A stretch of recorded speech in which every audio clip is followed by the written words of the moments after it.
Hello guys, എല്ലാവർക്കും നമ്മുടെ പുതിയൊരു വീഡിയോയിലേക്ക് സ്വാഗതം. അപ്പം നമ്മൾ ഇന്ന് വന്നിരിക്കുന്നത് ഒരു ഈവനിങ് വ്ളോഗുമായിട്ടാണ് കേട്ടോ. ശരിക്കും പറഞ്ഞാൽ ഇവിടുത്തെ ഒരു ക്ലൈമറ്റ് അനുസരിച്ച് ചില ദിവസങ്ങളിൽ നമുക്ക് ഭയങ്കര ഹാപ്പിനെസ് ആയിരിക്കും, ചില ദിവസങ്ങളിൽ നമുക്ക് ഭയങ്കര മൂഡ് ഓഫ് ആയിരിക്കും കേട്ടോ. പ്രത്യേകിച്ച് ഒരു കാരണമില്ലാതെ നമുക്ക് ഭയങ്കര ഒരു എന്താ പറയുന്നത് ബോറിങ്ങോ ഭയങ്കര ഒരു ഒറ്റപ്പെടൽ, സങ്കടം അങ്ങനെയൊക്കെ തോന്നുന്ന ചില ദിവസങ്ങളുണ്ട്. അപ്പോൾ അങ്ങനെയൊക്കെ തോന്നുന്ന ദിവസങ്ങളിൽ മിക്കവാറും തന്നെ ഞാൻ ആ ഒരു സിറ്റുവേഷനെ മറികടക്കാനായിട്ട് കൂടുതൽ യാത്രകൾ ചെയ്യാനാണ് ഇഷ്ടപ്പെടാറ്. അപ്പോൾ അങ്ങനെ നമ്മൾ ബോറടിച്ചിരുന്ന ഒരു ഈവനിങ് ആണ് കേട്ടോ. അപ്പോൾ ഞങ്ങൾ വിചാരിച്ചെന്നാൽ പിന്നെ അടുത്തുള്ളൊരു പാർക്കിലേക്കൊന്ന് പോകാം. അപ്പോൾ അവിടുത്തെ കുറച്ച് കാഴ്ചകളൊക്കെയാണ് ഇന്ന് നിങ്ങൾ കാണാൻ പോകുന്നത്. അപ്പോൾ നമ്മൾ വന്നതേ തന്നെയാണെങ്കിൽ നല്ല കാറ്റും മഴയും ഒക്കെ വരുന്ന ഒരു ക്ലൈമറ്റിലേക്കാണ് കേട്ടോ. വൈകുന്നേരം മഴ പെയ്യാൻ ചാൻസ് ഉണ്ടെന്ന് അറിഞ്ഞിട്ട് തന്നെയാണ് നമ്മൾ ഇറങ്ങിയത്. എനിക്ക് പ്രത്യേകിച്ച് മഴ വരുന്ന ഒരു ടൈമിൽ പുറത്ത് പോകാനായിട്ട് ഭയങ്കര ഇഷ്ടമാണ് കേട്ടോ. പ്രത്യേകിച്ച് യാത്രകൾ ചെയ്യാൻ എനിക്ക് ഭയങ്കര ഇഷ്ടമാണ്. എനിക്ക് തോന്നുന്നു ഒരുമാതിരിപ്പെട്ട ആൾക്കാർക്കൊക്കെ യാത്രകൾ ചെയ്യുമ്പോൾ മഴ പെയ്യുന്നത് തീരെ ഇഷ്ടമല്ല. പക്ഷേ എന്നെ സംബന്ധിച്ച് എനിക്ക് ആ ഒരു മഴ വരുമ്പോൾ അല്ലെങ്കിൽ മഴ വരുന്നതിന് മുന്നേ ഉള്ളൊരു വൈബൊക്കെ എനിക്ക് ഭയങ്കര ഇഷ്ടമാണ്.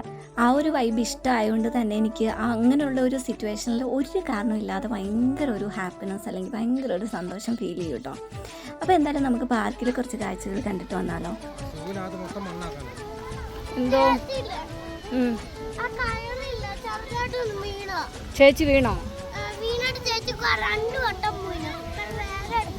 അയ്യോ,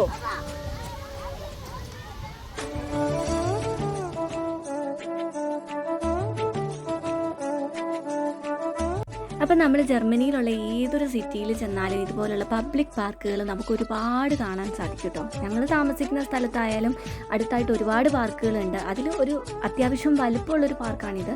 മറ്റുള്ളതൊക്കെ അത്ര വലിയ സ്പേസ് ഉള്ളതല്ല, ചെറിയ ചെറിയ പാർക്കുകളാണ്. അപ്പോൾ അതുകൊണ്ടാണ് ഞങ്ങൾ ഇങ്ങോട്ടേക്ക് എത്തിയത്. ഇപ്പോൾ ഇവിടെ കുറേ എന്താ പറയുന്നത് സ്ഥലമുണ്ട് നമുക്ക് നടക്കാനായിട്ടായാലും. ഇവരിവിടെ കളിക്കുന്ന സമയത്ത് ഞങ്ങൾ ഫോണൊക്കെ ഒന്ന് മാറ്റി വെച്ച് കുറച്ച് ഫ്രഷ് ആയിട്ട് നമ്മൾ കുറേ സംസാരിക്കുന്ന എനിക്ക് തോന്നുന്നു പുറത്തേക്ക് വരുമ്പോഴാണ്. അല്ലെങ്കിൽ വീട്ടിലിരുന്നാൽ മിക്കപ്പോഴും നമ്മൾ ഫോണിലൊക്കെ തോണ്ടി ഇങ്ങനെ ഇരിക്കുകയാണ് പതിവ്. അപ്പോൾ ഈ യാത്രകൾ ഒരുപക്ഷെ നല്ലതാണ്. നമുക്ക് കുറേ കാര്യങ്ങൾ തമ്മിൽ സംസാരിക്കാനായിട്ട് ഫോണൊക്കെ മാറ്റി വെച്ച് കുറച്ച് സമയം നമുക്ക് വേണ്ടി ചിലവഴിക്കാനായിട്ടൊക്കെ നല്ലതാണെന്ന് ഞാൻ പലപ്പോഴും ചിന്തിച്ചിട്ടുണ്ട് കേട്ടോ. അപ്പോൾ ഞങ്ങളങ്ങനെ ഇടയ്ക്കിടയ്ക്ക് ഇപ്പോൾ പിള്ളേർ വന്നുകൊണ്ട് എപ്പോഴും മിക്കപ്പോഴും തന്നെ നമ്മൾ പാർക്കുകളിൽ പോകാറുണ്ട്. കാരണം നമ്മൾ അല്ലാതെ കുറേ യാത്രകൾ നേരത്തെ ചെയ്തിരുന്നു. പക്ഷേ അവർക്ക് ഇങ്ങനെ നമ്മൾ വേറെ വേറെ യാത്രകൾ അല്ലെങ്കിൽ ലോങ് ആയിട്ടുള്ള നമ്മൾ പല സ്ഥലങ്ങൾ കാണാനൊക്കെ പോകുമ്പോൾ അവർക്ക് അത്രയും ഹാപ്പിനെസ് ഇല്ല. അവർക്കിപ്പോൾ കളിക്കേണ്ട പ്രായമായതുകൊണ്ട് തന്നെ അവർക്ക് പാർക്കിലൊക്കെ പോകാനാണ് താല്പര്യം. അപ്പോൾ അതുകൊണ്ട് തന്നെ അവർക്ക് ഹാപ്പിനെസ് ആകുന്നെങ്കിൽ ആകട്ടെ എന്ന് വിചാരിച്ച് ഞങ്ങളിപ്പോൾ ഏറ്റവും കൂടുതൽ പാർക്കുകളിലാണ് പോകാറ്. പിന്നെ അവർ വലുതായി കഴിയുമ്പോൾ നമുക്ക് ഇഷ്ടമുള്ള സ്ഥലങ്ങളിൽ പോകാമല്ലോ. അപ്പോൾ ഞാൻ പറഞ്ഞില്ലേ, ഇവിടെ എല്ലാ കാര്യങ്ങളും ഫ്രീ ആണ്. പക്ഷേ ഇവിടെ ബോട്ടിങ്ങിൻ്റെ ഒരു സംഭവം ഉണ്ട് കേട്ടോ. അതിന് മാത്രം നമ്മൾ പേ ചെയ്യണം. നമുക്ക് ആവശ്യമുണ്ടെങ്കിൽ പേ ചെയ്ത് നമുക്ക് അതിൽ ബോട്ടിങ് നടത്താം. ഞങ്ങൾ സാധാരണ ഇവിടെ വരുന്ന സമയത്തൊന്നും നേരത്തെയും വന്നിട്ടുണ്ട്, അപ്പോഴൊന്നും ഞങ്ങൾ ബോട്ടിങ് ചെയ്തിട്ടില്ല. കാരണം ഇവർക്ക് 3 പേർക്കും വെള്ളത്തിൽ തീരെ പരിചയമില്ല. അപ്പോൾ അതുകൊണ്ട് തന്നെ ഇവരെയും കൊണ്ട് ബോട്ടിങ് ചെയ്യുക എന്നുള്ളത് ഇച്ചിരി റിസ്ക്കാണ്. എനിക്ക് നല്ല പേടിയുണ്ട്. അപ്പോൾ എനിക്ക് വെള്ളത്തിൽ പരിചയമുണ്ട്. ഞാനൊരു ആലപ്പുഴക്കാരി ആയതുകൊണ്ട് അതിൻ്റെ ഒരു ധൈര്യത്തിൽ ഞാനിങ്ങനെ ഇരിക്കുന്നു. പക്ഷേ എങ്കിലും എന്താ പറയുന്നത്, ഇവർക്ക് 3 പേർക്കും വെള്ളത്തിൽ പരിചയമില്ലാത്തതിൻ്റെ ഒരു ബുദ്ധിമുട്ട് എനിക്കുണ്ട്. അപ്പോൾ അതുകൊണ്ട് ഞാൻ ഇതുവരെയും ഇതിൽ കയറിയിട്ടില്ല കേട്ടോ. ഈ തവണ ഞാൻ വിചാരിച്ചു എന്തായാലും ഒരു ബോട്ടിങ് നടത്താം.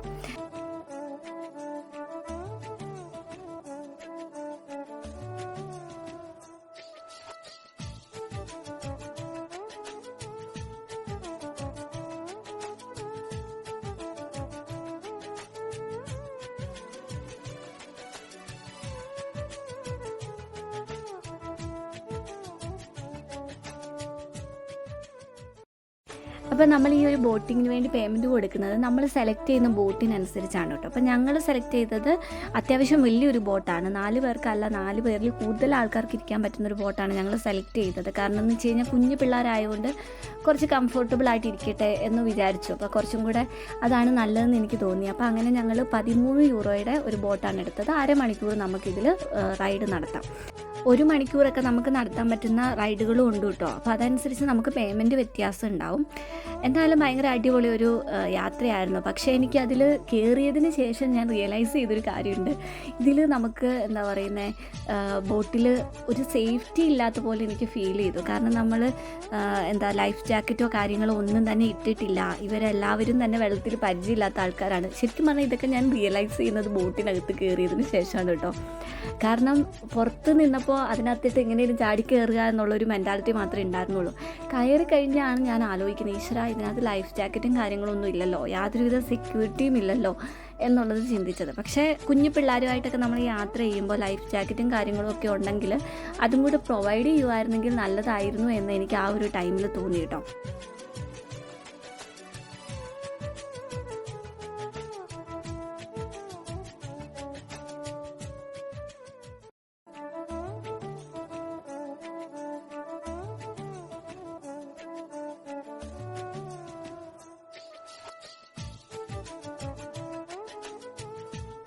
അപ്പോൾ അങ്ങനെ ഞങ്ങളുടെ യാത്ര സ്മൂത്തായിട്ട് ഇങ്ങനെ പൊയ്ക്കൊണ്ടിരിക്കുമ്പോൾ നമ്മുടെ സ്ഥിരം പരിപാടി തുടങ്ങിയിട്ടുണ്ട് ഇവിടെ. കാരണം എന്നാന്ന് നിങ്ങൾക്ക് മനസ്സിലായിട്ടുണ്ടാവും അല്ലേ?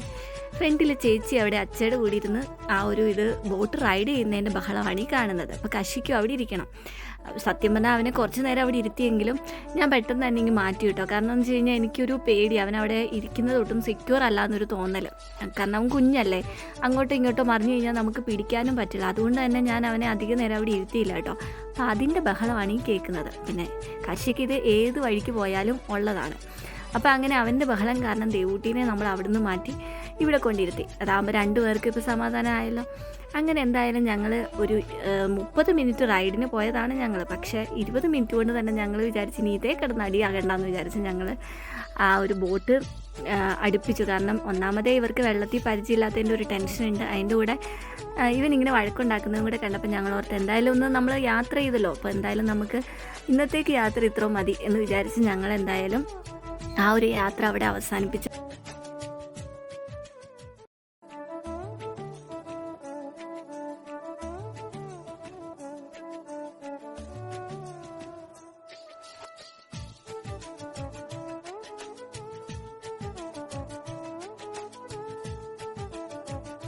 അപ്പോൾ അങ്ങനെ ഞങ്ങൾ വീണ്ടും പാർക്കിലേക്ക് എത്തി. അപ്പോഴേക്കും ഓൾമോസ്റ്റ് ആൾക്കാരും പോയി കഴിഞ്ഞു കേട്ടോ. ഏകദേശം 7 മണിയൊക്കെ ആയിട്ടുണ്ട്.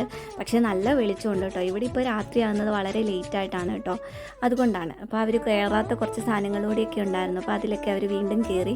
ശരിക്കും പറഞ്ഞാൽ നമ്മൾ ഫോണിൽ മാത്രം തോണ്ടി ഭയങ്കര ബോറടിച്ച് ഒതുങ്ങി തീരേണ്ട ഒരു ഈവനിങ് വളരെ ബ്യൂട്ടിഫുള്ളായിട്ട് കഴിഞ്ഞു പോയി കേട്ടോ. അപ്പം നിങ്ങൾ ഇതുപോലെയൊക്കെ പുറത്തേക്ക് ഇറങ്ങുക, നിങ്ങൾക്ക് ബോറടിച്ചിരിക്കുന്ന സമയത്ത് അല്ലെങ്കിൽ നിങ്ങൾക്ക് ഭയങ്കരമായ ഒരു ഒറ്റപ്പെടലോ ഒക്കെ തോന്നുന്ന സമയങ്ങളിൽ മാക്സിമം യാത്രകൾ ചെയ്യുക. അതിലൂടെ നമുക്ക് നമ്മുടെ മൈൻഡൊക്കെ ഒന്ന് റീഫ്രഷ് ആക്കാനും അതുപോലെ ഒരു പുതിയ തുടക്കത്തിന് ഹെൽപ്പ് ചെയ്യും. അപ്പോൾ നിങ്ങൾക്ക് ഈ ഒരു കുഞ്ഞു വ്ളോഗ് ഇഷ്ടപ്പെട്ടെന്ന് വിചാരിക്കുന്നു. അപ്പോൾ അടുത്തൊരു വീഡിയോ കാണുന്നവരേക്കും എല്ലാവർക്കും ബൈ ബൈ, ടേക്ക് കെയർ.